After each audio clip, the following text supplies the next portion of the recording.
Hi everyone. This week's HiFive is brought to you by Bianca and Jamie and Michaela. And the first one is a Joint Commission tip. We want you to make sure that you are aware of the Elopement Policy, MEL 020. We want to make sure you know your patients at all times, watch their body language, look for other signs that they may want to leave, know the risk factors, and there is a tip sheet on the nursing website. Listen to your patients' comments that might indicate that they want to leave. And if you believe this could happen to your patient, please notify your charge nurse and then contact the prescriber immediately.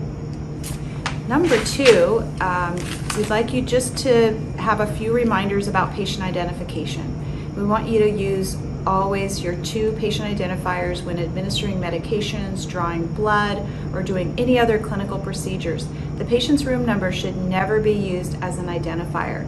Containers used when you're drawing blood or gathering other specimens have to be labeled in the presence of the patient. And we want you to make sure to use those 2 identifiers to verify the correct armband is on the patient prior to doing your scanning. And if you cannot confirm the patient's identity because of a language barrier, please obtain an interpreter. For number 3's HiFive today, we want to remind you about cleaning and IFUs. An IFU is an instruction for use, and every piece of equipment has an IFU. It is important that you know the proper cleaning procedures for the equipment that we use.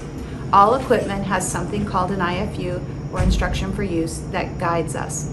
This document tells us the cleaning procedure, and these instructions can be found on the Equipment Disinfection Guide, which is on the nursing website. Barcodes can be located on some equipment to quickly reference the information that you need. And for number 4, it's kind of a big one, but very important. The VAD policy, the Vascular Access Device Policy, was just revised. And there are some exciting changes in there for oncology nurses. Any oncology RN that has documented skill validation can remove a non-tunneled central venous catheter, and you don't need to worry about a platelet or an INR goal. You can go ahead, if you are skill validated in CVC non-tunneled line removal, to take that line out. This does not include dialysis or pheresis catheters. Please refer to the CVC removal procedure in Mosby's for this skill. Also, any oncology RN with documented skill validation can access an implanted port. We're really excited to train all oncology nurses in the department on accessing and deaccessing ports, including power ports.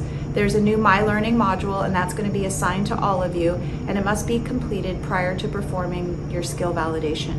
The skill validation checklist for implanted ports can be found on the JHH VAD website on the nursing homepage. If your patient has a power port, and you can identify that by palpating the 3 bumps and the triangular shape, or you note it on the radiographic image, you'll see the little letters CT on the image, then you may access this port with a powered needle.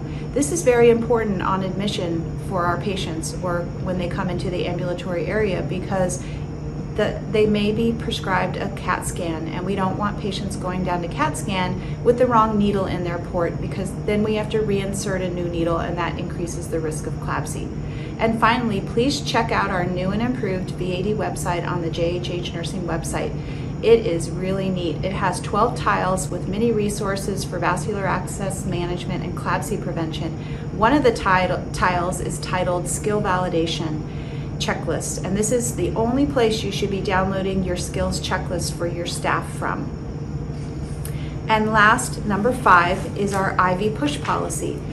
In EPIC, you will never see a rate of administration for an IV push medication. Instead, the Johns Hopkins Hospital includes the rate of administration of any IV push medications in the adult IV push list, which is found in the IV push policy, PAT 030.